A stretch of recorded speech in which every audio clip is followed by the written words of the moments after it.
एक दिन सुबह का समय था। भाई काम पर गया था और भाभी ने मुझे नाश्ता दिया और कहा मैं नहा कर आती हूँ।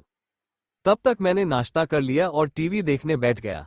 तभी भाभी ने मुझे आवाज दी, गणेश मेरे कपड़े दे दो, मैंने टेबल पर रख दिया है। मैंने उसकी ड्रेस उठाई और वहां उसका अंडरवियर भी था। मैं उस वक्त थोड़ा असमंजस में था, लेकिन उसे कपड़े देते समय मैं सावधान था क्योंकि भाभी का सम्मान करना जरूरी था। हालांकि मेरे मन में कुछ बदलाव आया। मैं उसका रूप देखने लगा मानो वो मेरे सामने खड़ी हो। उसने मुझे फिर आवाज दी और मैं बाथरूम की ओर चला गया। उसके कपड़े उसे दे दिए। उसने फिर से दरवाजा बंद कर दिया और मैं वहीं रुक गया। मैं दरवाजे के छेद से अंदर देखने के लिए उत्सुकता से उठ खड़ा हुआ। कोई नहीं था, बस हम दोनों ही थे। भाभी नहा चुकी थी और अपने कपड़े बदल रही थी। मैं सिर्फ उसका पिछला हिस्सा ही देख पा रहा था। कुछ देर बाद वो बाहर आए। और नमस्कार दोस्तों, मेरा नाम रमेश है। ये तब की बात है जब मैं 11 साल का था।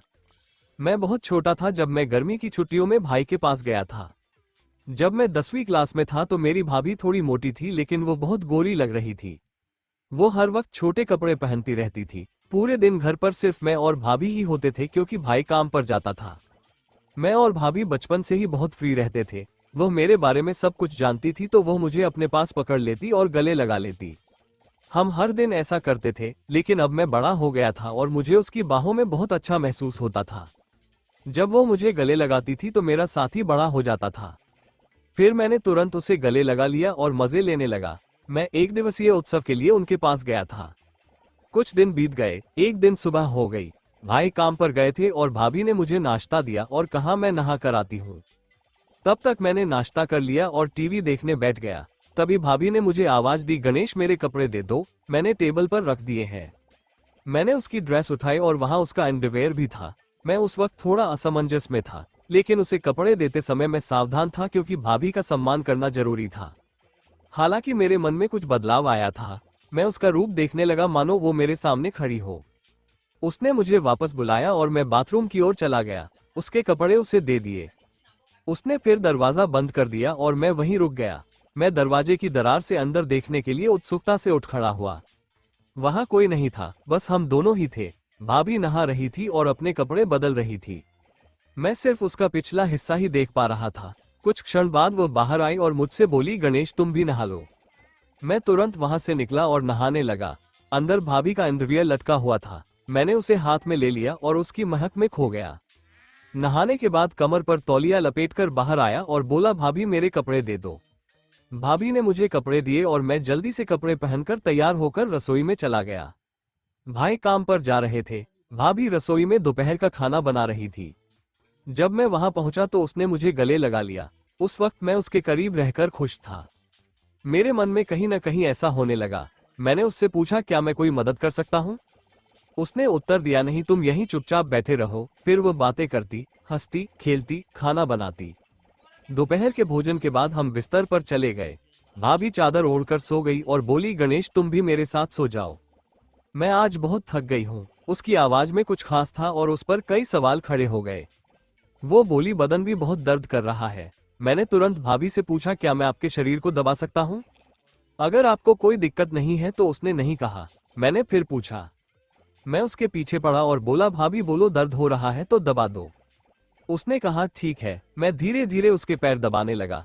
उसके घुटनों तक पहुंचकर मैं रुका और अब उसकी वो चीज दिख रही थी। मैंने उससे पूछा, भाभी ऊपर भी दबाना है क्या? तो वो बोली, हाँ दबाओ, मुझे आराम मिलेगा। धीरे धीरे मैंने उसके कपड़े ऊपर उठाए और मैं उसका आकार देख सका। उस दृश्य को देखकर मुझे एक अलग ही अनुभव हुआ। उसी पल मेरा ध्यान उस चीज पर रुक गया और मैं पूरी तरह से भ्रमित था। रमेश अब रुको, मैं भी तुम्हारे पैर दबाती हूँ, तुम्हारे भी पैर दर्द कर रहे होंगे। वो मेरे पैर दबाने लगी और उसके नाजुक हाथों के स्पर्श से मुझे बहुत अच्छा महसूस हो रहा था। उसने मेरे पैरों को दबाते हुए मुझे आराम दिया और फिर हम वहीं सो गए। अब मुझे थोड़ा बेहतर महसूस हुआ। फिर भी मैंने उनसे पूछा कि भाभी क्या मैं आपको गले लगा सकता हूँ? भाभी ने मुस्कुराते हुए जवाब दिया, क्यों नहीं लगाओ, तुम ऐसे क्यों पूछते हो? हम दोस्त हैं ना, तुम्हारा आलिंगन मुझे एक नई गर्माहट देता है। वो बहुत होशियार थी और सब कुछ जानती थी। मैं छोटा था। गले मिलने के बाद हम दोपहर को सो गए। दोपहर को हम अच्छी नींद सोए और शाम को जाग गए। सब बातों का ध्यान रखा गया क्योंकि शाम को मेरे भैया आ रहे थे। भैया काम से आए और हमने खाना खाया। भाभी ने कुछ खास पकवान बनाए थे जिससे सबके चेहरे खिले हुए थे। वहां का पूरा माहौल खुशियों से भरा हुआ था। भाभी ने मेरे भाई के लिए बिस्तर नीचे हॉल में लगा दिया।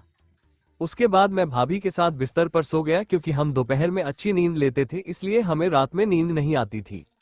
रात के 2 बजे थे, फिर भी मुझे नींद नहीं आ रही थी। भाभी एक करवट से दूसरे करवट पर सो रही थी, लेकिन उसे भी नींद नहीं आ रही थी।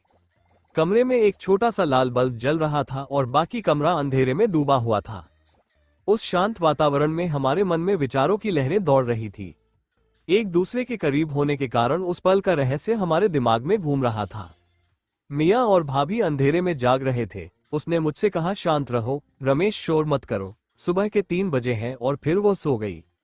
सुबह हम देर से उठे। भैया उसे जगाने आए और बोले, जल्दी उठो, मैं काम पर जा रहा हूँ। हम उसकी आवाज सुनकर जाग गए और कुछ ही देर में नहाकर तरोताजा हो गए। भाभी ने मेरे लिए कुछ खास व्यंजन बनाए थे ताकि हमारे दिन की शुरुआत अच्छी हो। मेरे पसंदीदा भोजन की महक ने रसोई में एक विशेष माहौल बना दिया और वो मुस्कुराकर मुझसे बोली, चलो अब नाश्ता कर लेते हैं। उसने मुझे चाय और नाश्ता दिया और फिर नहाने चली गई।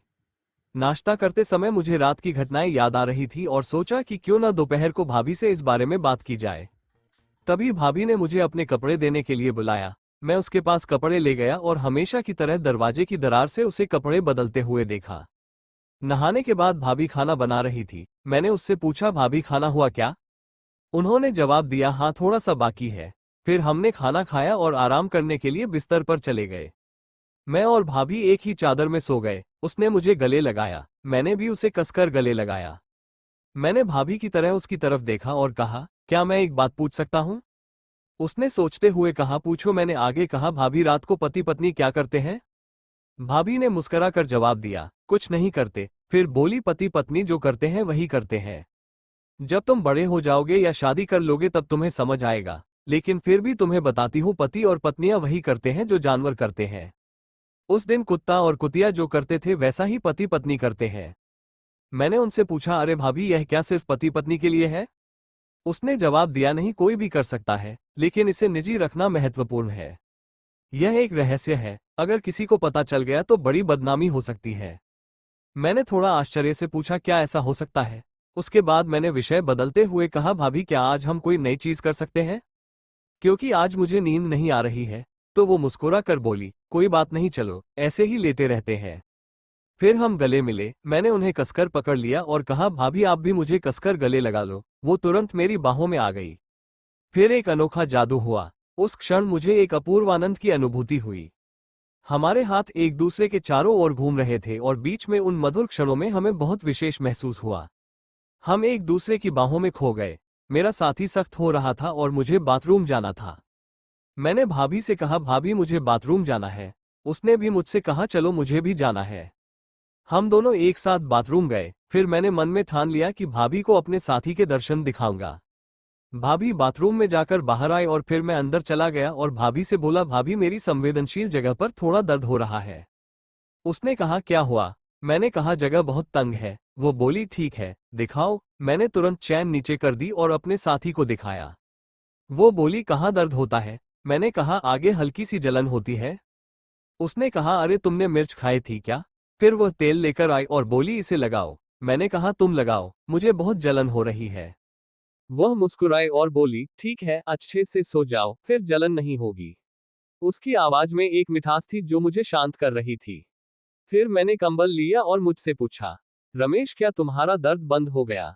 मैंने कहा, हाँ। फिर वह बोली, मुझे वापस दिखाओ। मैं सीधे बिस्तर पर गया और उससे पूछा, क्या आप देखने के लिए तैयार हैं? भाभी ये देखकर खुश हो गई। मेरा साथी भाभी को पूरी तरह से साथ दे रहा था। कुछ देर बाद मेरे साथी को उल्टी हुई और भाभी ये देखकर शर्मा गई। दोस्तों, अगर आपको कहानी पसंद आए तो हमारे चैनल को सब्सक्राइब करें।